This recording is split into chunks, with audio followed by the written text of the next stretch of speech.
So what is social media? Word of mouth powered by the internet. That can grow your business. And I really want to emphasize that can grow your business because I'm going to tell you guys a story of how I started and how back when I started, people in the businesses I worked for didn't even really understand why they were using social media. And so at this day and age, there's so many users on, Facebook, Instagram, Twitter, that if you know what you're doing, you can really increase leads, be top of mind, and grow your sales using social media. So social media should be a part of your business, not a separate addition. It's not this like luxury of, oh, let's just have an amazing social media presence. You really can use it to grow. So the question is, how do I make social media work for my business? That's the question, okay? So I'm gonna break it down. You wanna start by creating the foundation. We're gonna use like the analogy of a house, okay? And I put this gorgeous, my husband and I, my husband's in the back, Joey. That's my husband. So we call like these modern homes future homes. So did I pick a good future home for the slide? I would live there. Would you wanna live? Okay, good. I picked a good future home for the slide. Okay, great. So we want to start out by creating the foundation, and that is the brand story. So what is your brand's story? What is your business's story? Okay, we're going to talk about that a little bit more. Number two, then you want to build the house. So think of building the house on that foundation as creating engaging content that's consistent. And that's going to come from your brand story, okay? And third, we're going to think about expansion. So you build this gorgeous home, and then you start having all these children and you need to expand the home, let's just say. Expansion, we're gonna think of as reach. And I'm gonna go in depth on the difference between organic reach and paid reach on social media. A well-developed brand story helps you sell without being salesy and keeps people coming back to you on social. And I'll give you a great example of a company that I think has an awesome brand story. This is just one random example, but there's a restaurant in New York City called Black Tap NYC, and their burgers, they make these crazy milkshakes that have like, if it's like the unicorn milkshake and it has like a piece of cake on top of the milkshake with like a unicorn, and I mean stuff that's really crazy. But they started in the Lower East Side where there's tons of street art. Their voice is kind of like hip hop references. And they've got these crazy milkshakes that are interesting. I personally eat mostly organic food. I don't think they're organic. I don't think I'll ever go there like when I'm in New York. I might like want to walk by, but I like their social media because their voice is strong.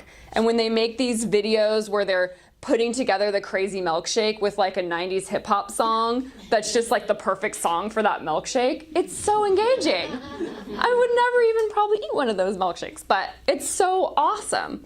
So there's brands out there, and probably if you think about the brands that you actually really like their social media, they're creating this world that you step into, and that is the brand story. Organic reach versus paid reach. So you have this great brand story and you're making awesome content. Let's just say we're there, all right? You've developed your brand story and you're creating awesome content consistently.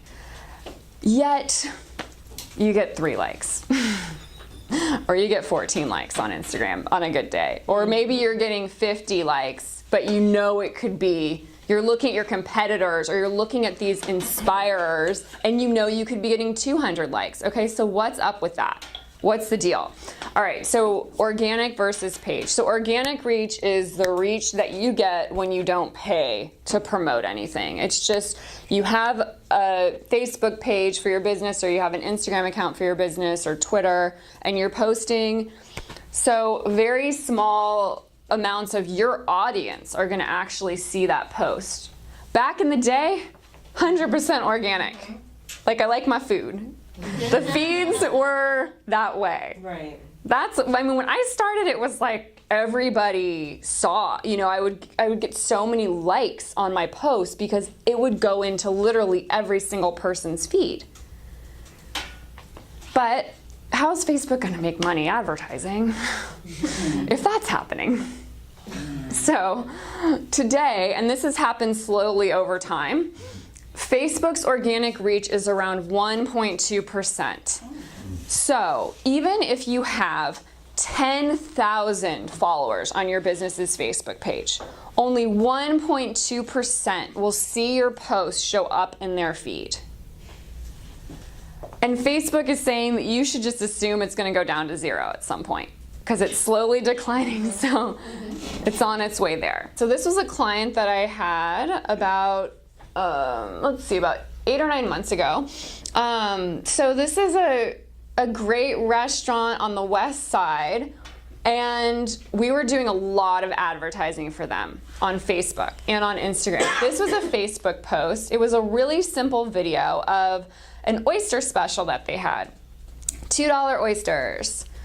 And they had this great view. That's probably what we found in the beginning of running their social. The view was what people were really after. They loved hanging out there for the view, more than the awesome food and the drinks and all of that. It was the view that they loved.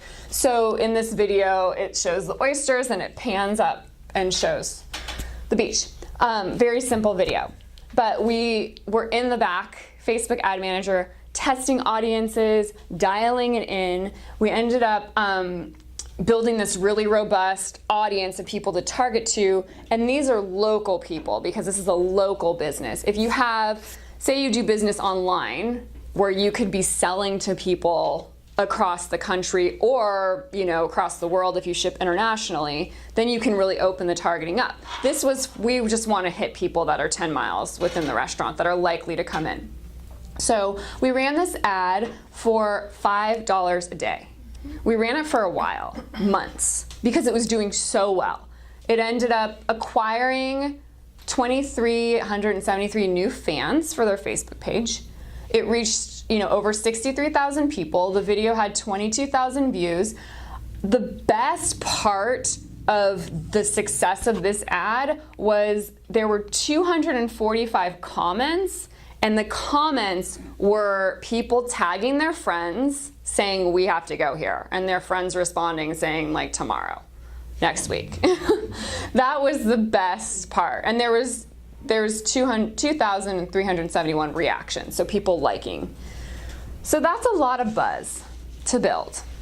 And this can be done in Facebook Ad Manager. It takes some doing. You have to know what you're doing back there. So if you think about $5 a day, that's $150 a month. Mm-hmm.